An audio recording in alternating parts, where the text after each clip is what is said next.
Assalamualaikum warahmatullahi wabarakatuh. Hari ini kita lanjutkan lagi pembelajarannya tentang larutan penyangga. Buka buku kalian halaman 30. Kemudian larutan penyangga itu adalah larutan yang pH-nya tidak mudah berubah dengan penambahan sedikit asam, basa, dan air. Nah, yang sering disebut juga larutan penyangga itu ialah larutan buffer atau dapar. Ternyata larutan penyangga itu adalah larutan yang dapat mempertahankan pH-nya. Walaupun nanti pH larutannya, walaupun ditambahkan sedikit asam, basa, ataupun air, larutan pH-nya akan tetap stabil atau hanya berubah sedikit saja.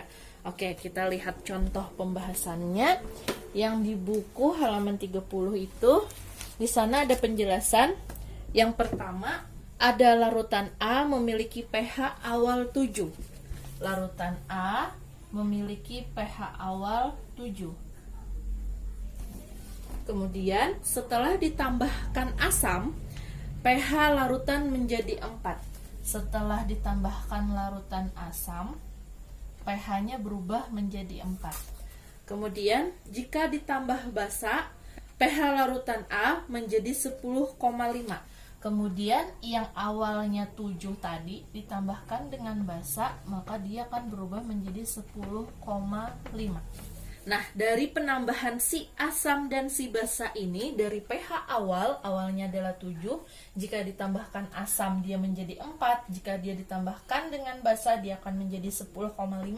Sehingga dari penambahan asam dan basa ini terlihat secara signifikan pH larutannya sangat berbeda jauh dari pH awal.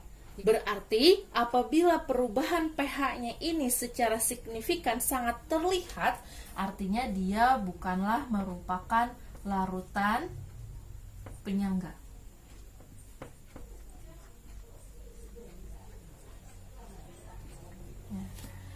Karena perubahannya sangat terlihat. Oke, paham ya? Yang pertama.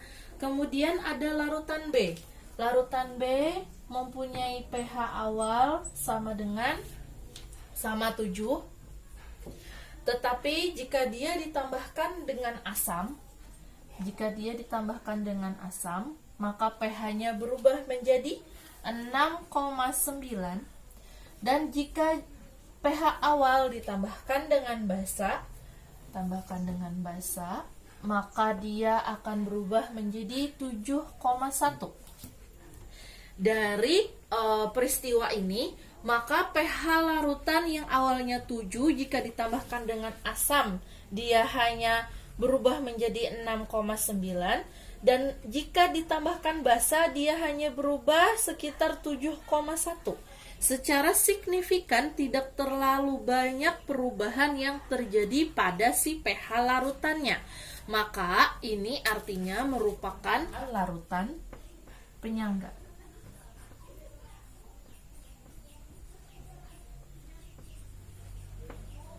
Karena larutan penyangga tadi merupakan larutan yang pH-nya tidak mudah berubah dengan penambahan sedikit asam, sedikit basa, ataupun air. Maka dia merupakan larutan penyangga atau larutan buffer. Artinya yang B ini merupakan larutan penyangga. Yang A bukan merupakan larutan penyangga. Oke, paham ya untuk penjelasan dari larutan penyangga ini.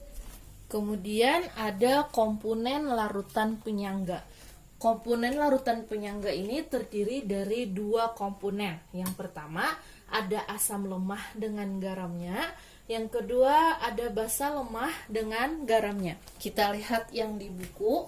Kemampuan larutan penyangga mengatasi perubahan pH dalam sistem dikarenakan larutan penyangga memiliki komponen asam dan basa.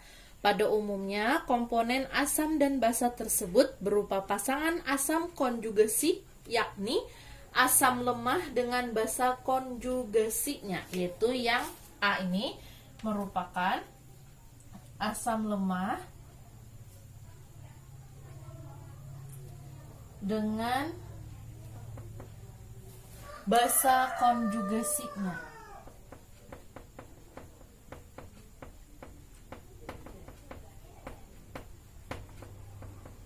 basa konjugasi ini yaitu garamnya. Di mana asam lemah ini dilambangkan dengan Ha dan si basa konjugasi ini atau garamnya dilambangkan dengan tanda amin. Nah, ini untuk yang pertama ya, untuk yang si asam lemah dengan garamnya yaitu asam lemah dengan basa konjugasinya atau garamnya dilambangkan dengan Ha untuk asam lemah, amin untuk basa konjugasinya atau garamnya. Nah, di sana ada reaksi dari larutan penyangga Ha amin yang tersusun dari asam lemah dan garamnya. Oke, Ibu tidak tuliskan, oke? Kalian bisa lihat sendiri di mana Ha akan menjadi H plus amin, di mana H-nya merupakan asam lemahnya.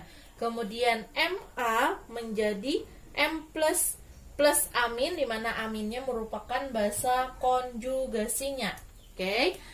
Nah, dari komponen Ha ini nanti akan berfungsi sebagai penyangga terhadap upaya mengubah pH sistem. Kemudian untuk si basa lemah dengan garamnya, dia terdiri dari basa lemah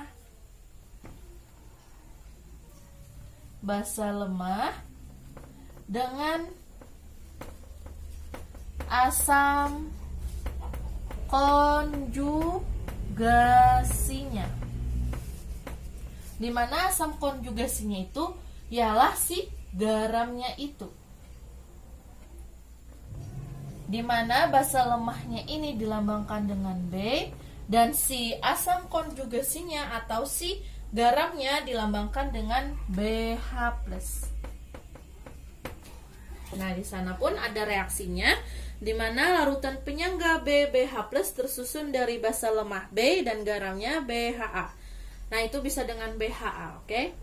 Kemudian si B-nya itu nanti ditambahkan dengan H2O menjadi BH+ plus OH-, di mana B-nya tadi adalah si basa lemah. Kemudian si BHA-nya merupakan si garamnya akan menjadi BH+ plus amin. Nah, si BH+ ini merupakan si asam konjugasinya atau si garamnya. Nah, di mana komponen BH+ ini yang akan berfungsi sebagai penyangga terhadap upaya mengubah pH sistem. Nah, ini untuk komponen larutan penyangga. Nah, kemudian kita lihat si pH larutan penyangganya. pH larutan penyangga terbagi menjadi dua ya. Yang pertama pH larutan penyangga asam dan pH larutan penyangga basa. Nah, yang pertama pH larutan penyangga asam. Ada rumusnya.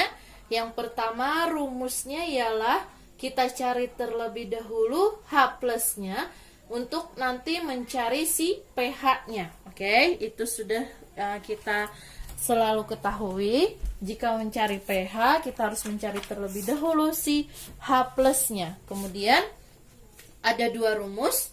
Yang pertama, jika sudah diketahui konsentrasi dari suatu larutan, ada konsentrasinya sudah diketahui, ada molaritasnya sudah diketahui, maka untuk mencari H+-nya menggunakan rumus ini, yaitu konsentrasi H+ sama dengan Ka dikali konsentrasi Ha. Ha tadi basa lemah dibagi dengan konsentrasi amin atau garamnya. Oke, ini jika diketahui si konsentrasi pada larutannya. Kemudian ada rumus yang kedua, jika suatu larutan itu yang diketahuinya adalah si volume asamnya dan si volume garamnya, maka menggunakan rumus yang H+ sama dengan Ka dikali mol Ha dibagi dengan mol amin atau garamnya. Di mana rumus mol itu ialah mol sama dengan volume dikali dengan molaritas. Itu ya untuk mencari mol dari suatu larutan. Kemudian jika sudah diketahui konsentrasi H+-nya, maka kita masukkan dia ke dalam rumus untuk mencari si pH-nya. Yang pertama, ini sama ya untuk yang si pH jika diketahui dengan konsentrasi, bisa yang menggunakan ini langsung. Jika yang diketahui adalah molnya, menggunakan yang seperti ini. pH sama dengan Ka min log mol Ha dibagi dengan mol A min garam. Oke, kalian bisa sudah ya untuk menentukan rumusnya. Oke, ini untuk pH larutan penyangga asam. Kemudian yang nomor 2-nya yaitu pH larutan penyangga basa. Nah, ada rumusnya juga, kita langsung masuk ke rumusnya aja ya. Jika diketahui si konsentrasi basa lemahnya dan si asam konjugasinya atau garamnya, maka menggunakan yang konsentrasi OH- sama dengan Kb dikali konsentrasi B dibagi dengan konsentrasi BH plus atau garamnya. Oke, sama dengan yang tadi. Untuk yang jika diketahui volume dari si basa lemahnya dan volume si asam konjugasinya atau garamnya, maka konsentrasi OH- sama dengan Kb dikali dengan mol B dibagi dengan mol BH plus atau garam. Tadi rumus mol yaitu mol sama dengan volume dikali dengan molaritas. Nah, ini sama juga dengan yang tadi. Rumusnya, jika sudah diketahui OH-nya, baru kita cari POH-nya. Bisa dengan rumus seperti ini langsung, di mana POH sama dengan Kb min log mol B dibagi dengan mol BH plus atau garam. Ini untuk yang jika diketahui si molnya. Jika diketahui dengan konsentrasi, maka kalian yang di sini bisa diganti langsung dengan yang konsentrasi. Oke, ini untuk yang si POH-nya. Nah, jika yang diketahuinya adalah larutan si basa, maka menentukan pH-nya dengan rumus pH sama dengan 14 dikurang dengan Kb plus log mol B dibagi dengan mol BH plus atau garam. Nah, ini untuk menentukan pH-nya menggunakan rumus ini.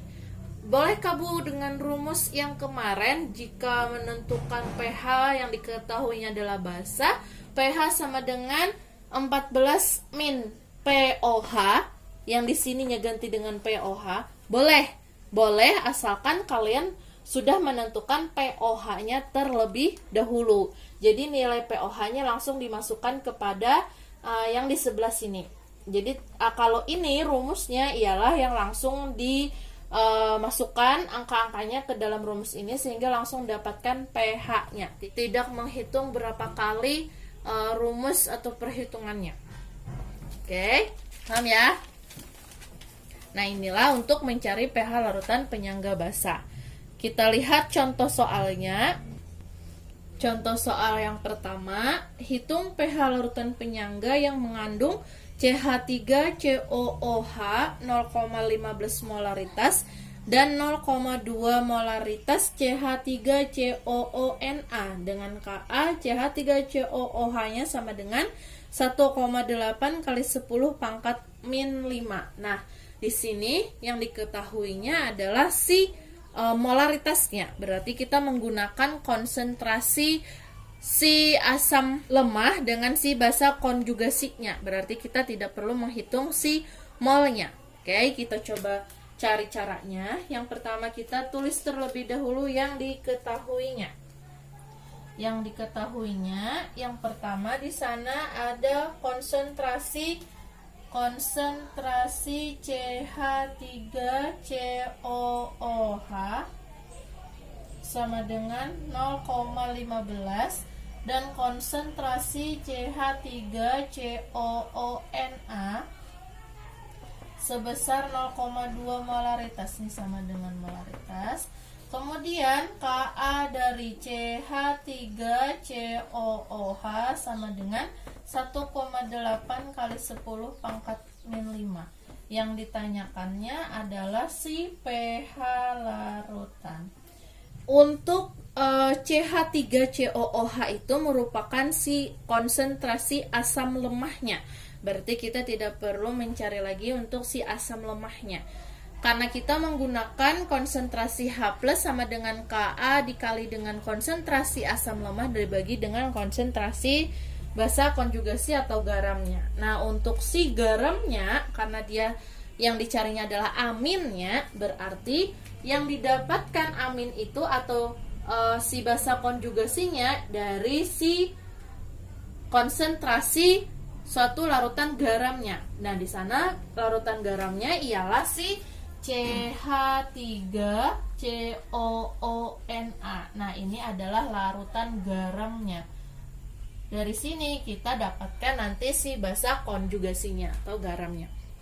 Kemudian baru kita uraikan dia untuk mendapatkan konsentrasi garamnya atau basa konjugasinya, di mana CH3COONA ini akan menjadi Na plus CH3COO min.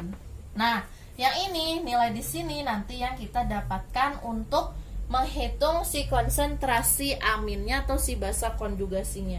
Nilai dari CH3COONA-nya tadi sebesar 0,2 molaritas.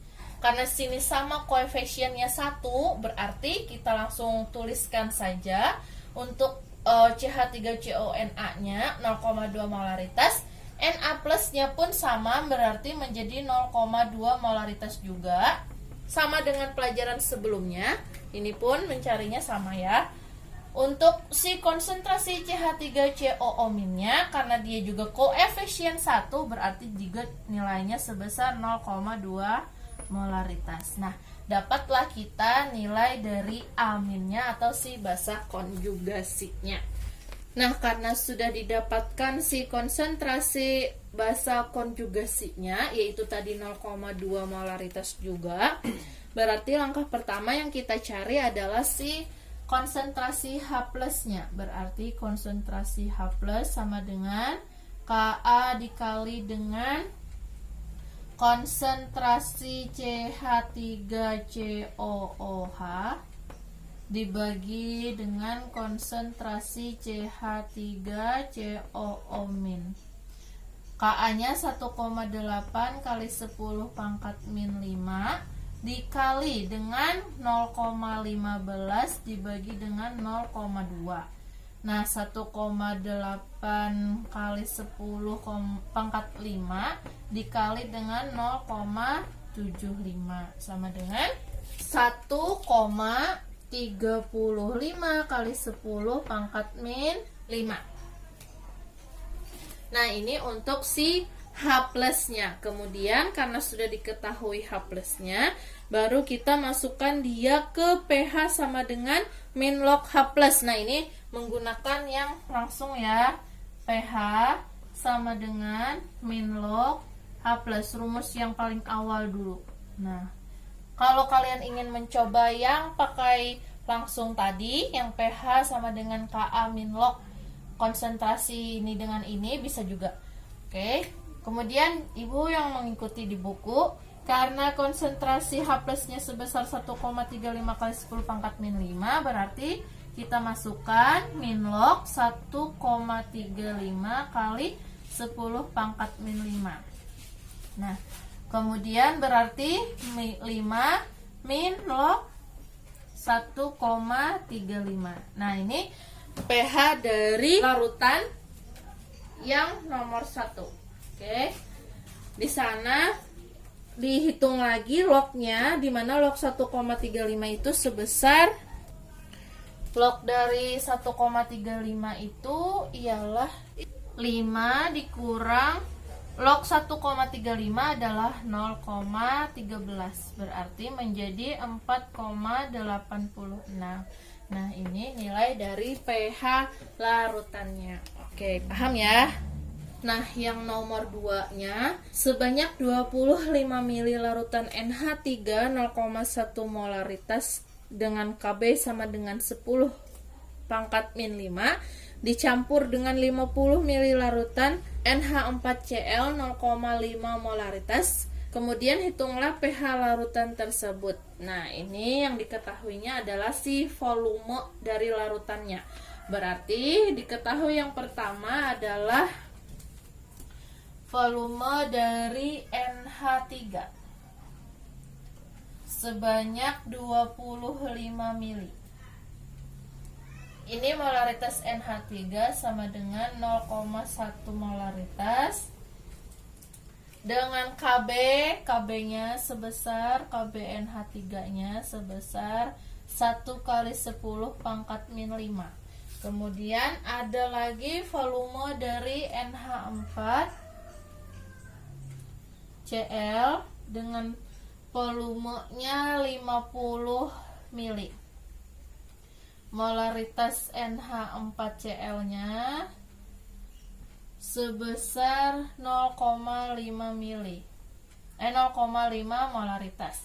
Yang ditanyakannya ialah si pH larutannya.